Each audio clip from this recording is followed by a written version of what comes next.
Alhamdulillah, kwamba tumshukuru Mungu tuko vizuri kwenye hilo eneo. Tumeanza mazoezi mwezi 25, lakini nadhani siku mbili hizi tulikuwa tunatengeza fitness. Tukipata hizi siku 4 za kama ambavyo jana na leo imeanza, basi tunaenda kumkabili KVZ tukiwa tuko kamili 150%. Na nadhani KVZ anakuja, ana jambo lake, anakuja kutafuta kwetu kwa sababu anang'ania kwenda kutafuta ubingwa. Nadhani sisi ndio tutakuwa wa kwanza kumsimamisha asende akatafute ubingwa. Si hatuna dhamira ya kwenda kumsimamisha asitafute ubingwa, lakini dhamira yetu hasa kuhakikisha tunaenda kushinda mechi. Kwanza tunamcheza center back wetu Miki ana kadi 3 za njano.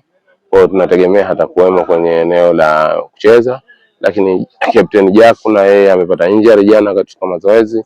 Kwa hiyo nategemea sana na yeye, hata kwa mujibu wa ripoti ya daktari hatutakuwa naye kwa sababu daktari amempa interval ya karibu 2 weeks apumzike. Sijaongea naye vizuri kwa lini atarudi mazoezi, lakini naamini hatutakuwa naye kwenye mechi ya Jumamosi.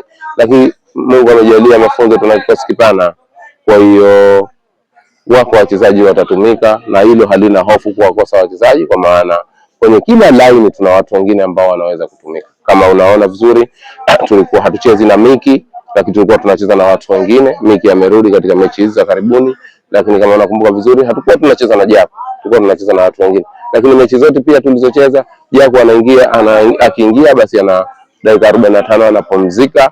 Kwa hiyo vitu vyote hivi vinaweza tukafanya replacement ya wachezaji wengine, wala haina hofu. Sisi kama mafunzo Jumamosi tuko tayari kuwavaa KVZ, na imani yangu tunaenda kushinda mechi.